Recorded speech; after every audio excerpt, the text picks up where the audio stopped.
Sinuspinde si Calvin Abueva ng isang laro, nagmulta ng 20,000 para sa dirty finger. Magtatanda na ba dito si Calvin Abueva? Ang PBA tulad ng inaasahan, ay kumilos ng husto kay Magnolia forward Calvin Abueva dahil sa pag-flash ng dirty finger sa harap ng national television audience.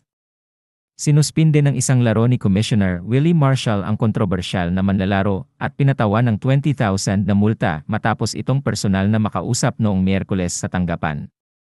Calvin Abueva sinuspende ko ng 1 game at 20,000 fine, said ni Marshall sa isang informal presser. Kapag inulit niya pa yon, sabi ko dadagdagan ko yung suspension niya, dadagdagan ko yung fine niya. Sabi niya hindi niya nauulitin pa yon. Pero tingnan natin.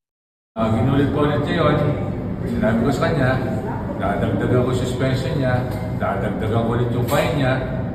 Sabi niya, ito rin,